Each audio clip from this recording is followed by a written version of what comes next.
السلام علیکم ناظرین، میرا نام عدنان رؤف راجپوت ہے۔ پاکستان ٹریولنگ پیشن رمضان سیریز میں خلاصۃ القرآن ہم لوگ بیان کرتے آ رہے ہیں، اور آج پارہ نمبر 15 ہے۔ 14 پاروں کے خلاصے بیان کر چکے ہیں الحمدللہ۔ آئیے شروع کرتے ہیں۔ اعوذ باللہ من الشیطان الرجیم، بسم اللہ الرحمن الرحیم۔ پارہ نمبر 15 سورۃ الاسراء۔ سورۃ الاسراء مکی ہے۔ اس میں 1111 آیات اور 12 رکوع ہیں۔ اسراء کا معنی ہے رات کو لے جانا، چونکہ اس صورت میں واقع معراج کا ذکر ہے، جس میں ہمارے آقا صلی اللہ علیہ وآلہ وسلم کو رات کے وقت مسجد حرام سے مسجد اقصی اور پھر وہاں سے آسمانوں پر لے جایا گیا تھا، اس لیے اسے سورہ اسراء کہا جاتا ہے۔ یہ واقعہ حضور اکرم صلی اللہ علیہ وآلہ وسلم کا بہت بڑا معجزہ اور آپ کے لیے بہت بڑا اعزاز تھا۔ یہ اعزاز انسانوں میں ہمارے آقا صلی اللہ علیہ وآلہ وسلم کے سوا کسی کو حاصل نہیں ہوا۔ یہ واقعہ بیداری کی حالت میں پیش آیا۔ اگر یہ نیند کی حالت میں پیش آیا ہوتا تو اسے اتنے اہتمام کے ساتھ قرآن کریم میں ذکر نہ کیا جاتا اور نہ ہی مشرکین اسے جھٹلاتے، کیونکہ خواب میں تو اس واقعے سے بھی زیادہ عجیب و غریب واقعات اور مناظر انسان دیکھتا ہے، اور کوئی بھی اسے جھوٹا نہیں کہتا۔ اس سورت کی پہلی آیت میں اس واقعے کی طرف اشارہ ہے۔ واقعہ معراج کے علاوہ جو اہم مضامین اس سورت میں بیان ہوئے ہیں وہ درج ذیل ہیں۔ نمبر 1، بنی اسرائیل کو پہلے سے بتا دیا گیا تھا کہ تم ملک شام میں دوبارہ فساد مچاؤ گے، اور دونوں بار ہم بطور سزا کے تمہارے اوپر اپنے بندوں کو مسلط کر دیں گے۔ چنانچہ پہلی مرتبہ جب انہوں نے تورات کی مخالفت کی اور حضرت شعیب علیہ السلام جیسے نبی کو ناحق قتل کیا، تو ان پر بخت نصر اور اس کے لشکر کو مسلط کر دیا گیا، جو پورے ملک میں ایک کنارے سے دوسرے کنارے تک پھیل گئے۔ انہوں نے علماء اور رؤساء کو قتل کر دیا، تورات جلا ڈالی، بیت المقدس کو ویران کر دیا، اور بہت سارے اسرائیلیوں کو گرفتار کر کے لے گئے۔ دوسری بار یہود کا فتنہ فساد اس وقت عروج کو پہنچ گیا جب انہوں نے حضرت زکریا اور حضرت یحییٰ علیہ السلام کو شہید کیا، اور وہ گناہوں میں حد سے بڑھ گئے۔ اب کی بار بابل کا ایک بادشاہ، جسے بیردوس یا خردوس کے نام سے یاد کیا جاتا ہے، ان پر مسلط کر دیا گیا۔ یہی فتنہ و فساد کی تاریخ رہی ہے۔ نبی کریم صلی اللہ علیہ وآلہ وسلم کے زمانے میں بھی انہوں نے اپنے آباؤں کی روایت کے مطابق جب جرائم اور سازشوں کی راہ اختیار کی تو ان پر مسلمانوں کو غلبہ عطا کر دیا گیا۔ جنہوں نے انہیں جزیرہ عرب سے نکال باہر کیا، ماضی قریب میں ہٹلر ان کے لیے خدائی کوڑا ثابت ہوا، جس نے بے شمار یہودیوں کو قتل کیا اور بے مار کو زندہ جلا ڈالا۔ آج پھر ان کا فتنہ و فساد عروج تک پہنچ گیا ہے۔ اب دیکھیے ان پر اللہ کا قہر کب نازل ہوتا ہے۔ نمبر 2، قرآن کریم کی عظمت انسان کی فطرت و طبیعت میں داخل جلد بازی اور ہر انسان کے ساتھ اس کے عمل اور نتائج عمل کے لازم ہونے کا ذکر کرنے کے بعد اجتماعی زندگی کے تقریباً 13 اسلامی آداب و اخلاق بیان کیے گئے ہیں۔ حقیقت میں اخلاق و آداب ہی کی وجہ سے کوئی امت اور فرد عزت اور عظمت کے مستحق بنتے ہیں۔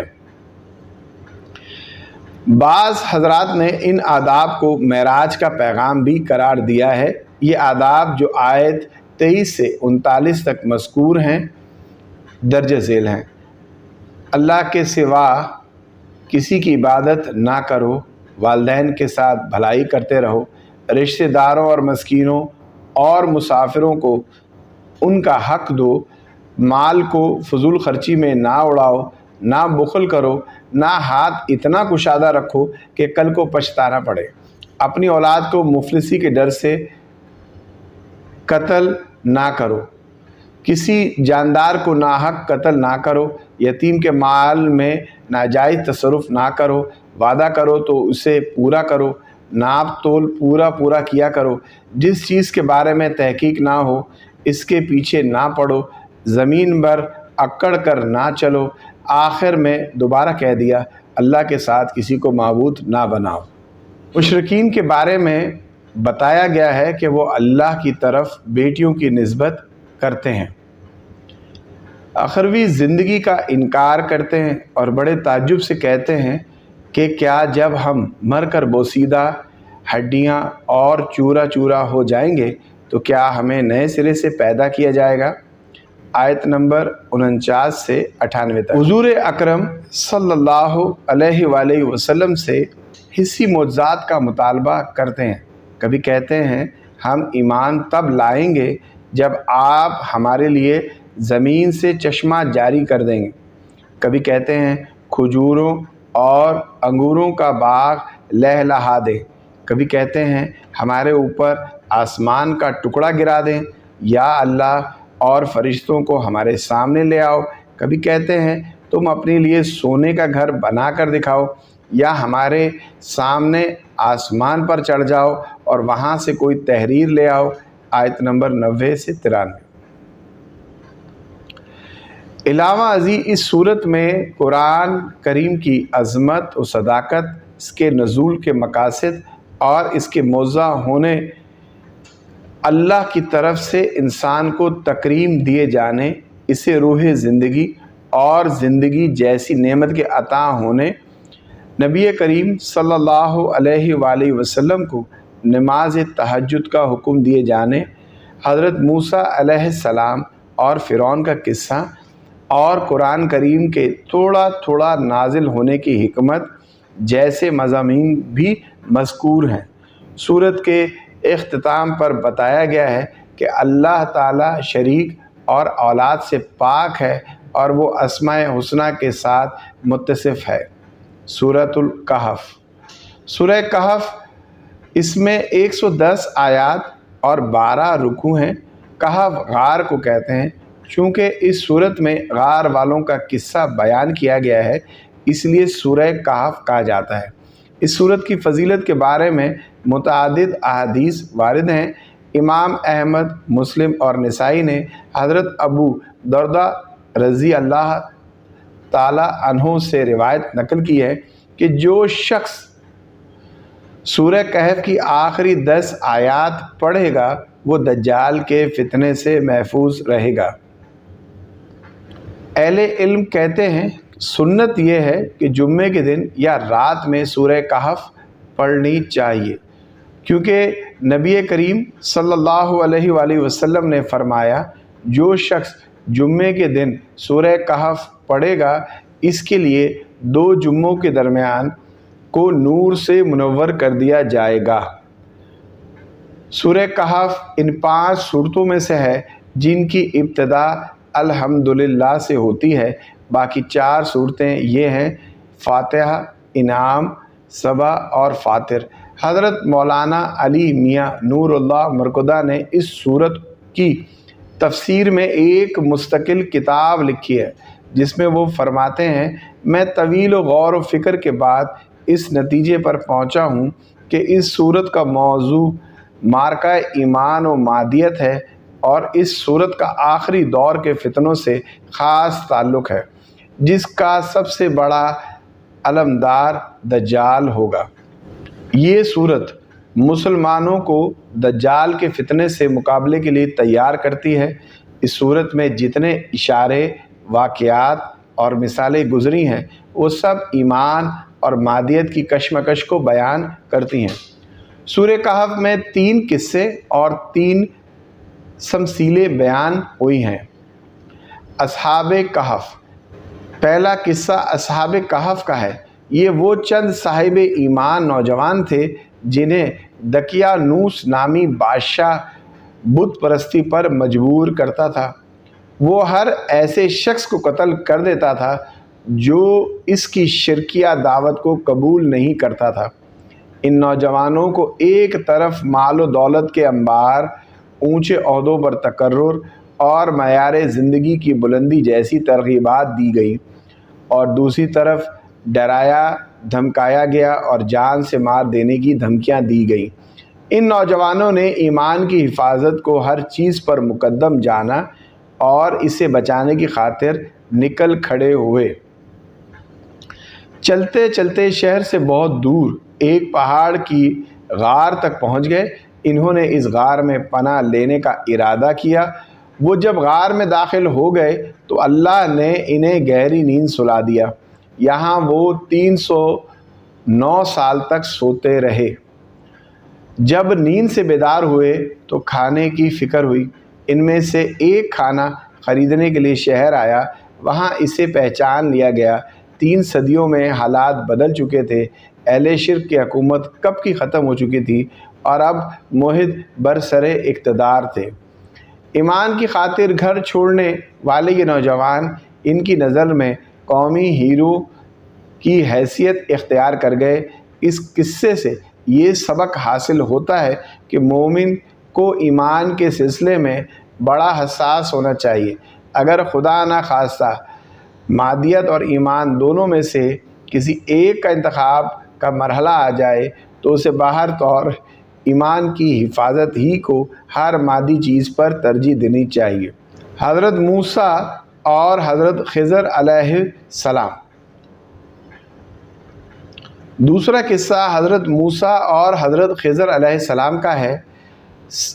سیدنا موسیٰ علیہ السلام کو جب اللہ کی طرف سے یہ اطلاع ہوئی کہ سمندر کے کنارے ایک ایسے صاحب رہتے ہیں جن کے پاس ایک ایسا علم ہے جو آپ کے پاس نہیں، تو آپ ان کی تلاش میں نکل کھڑے ہوئے۔ چلتے چلتے آپ سمندر کے کنارے پہنچ گئے۔ یہاں آپ کی ملاقات حضرت خضر علیہ السلام سے ہوئی اور آپ نے ان کے ساتھ رہنے کی اجازت مانگی۔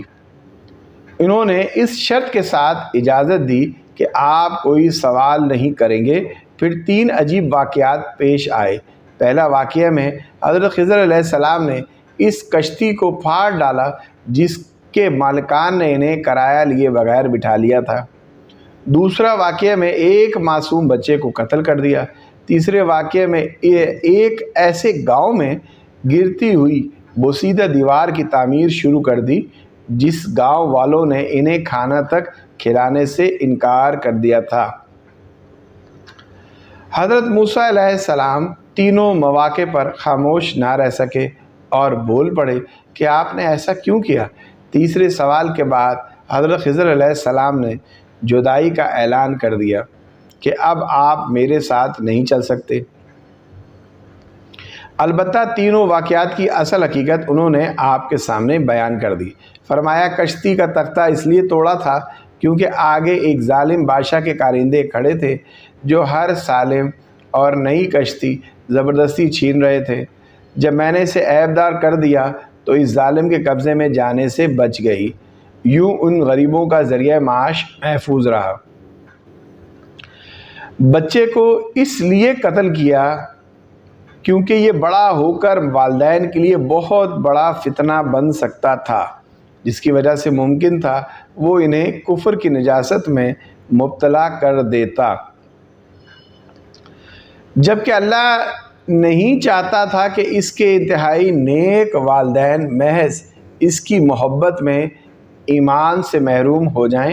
اس لیے اللہ نے اسے مارنے کا اور اس کے بدلے انہیں با کردار اور محبت و اطاعت کرنے والی اولاد دینے کا فیصلہ فرمایا۔ گرتی ہوئی دیوار اس لیے تعمیر کی کیونکہ وہ 2 یتیم بچوں کی ملکیت تھی۔ ان کے والدین اللہ کے نیک بندے تھے۔ دیوار کے نیچے خزانہ پوشیدہ تھا۔ اگر وہ دیوار گر جاتی تو لوگ خزانہ لوٹ لیتے اور نیک والدین کے یہ 2 یتیم بچے اس سے محروم ہو جاتے۔ ہم نے اس دیوار کو تعمیر کر دیا تاکہ جوان ہونے کے بعد وہ اس خزانے کو نکال کر اپنے کام میں لا سکیں۔ حضرت موسیٰ اور حضرت خضر علیہ السلام کے واقعے سے ہمیں یہ سبق ملتا ہے کہ ہمارے سامنے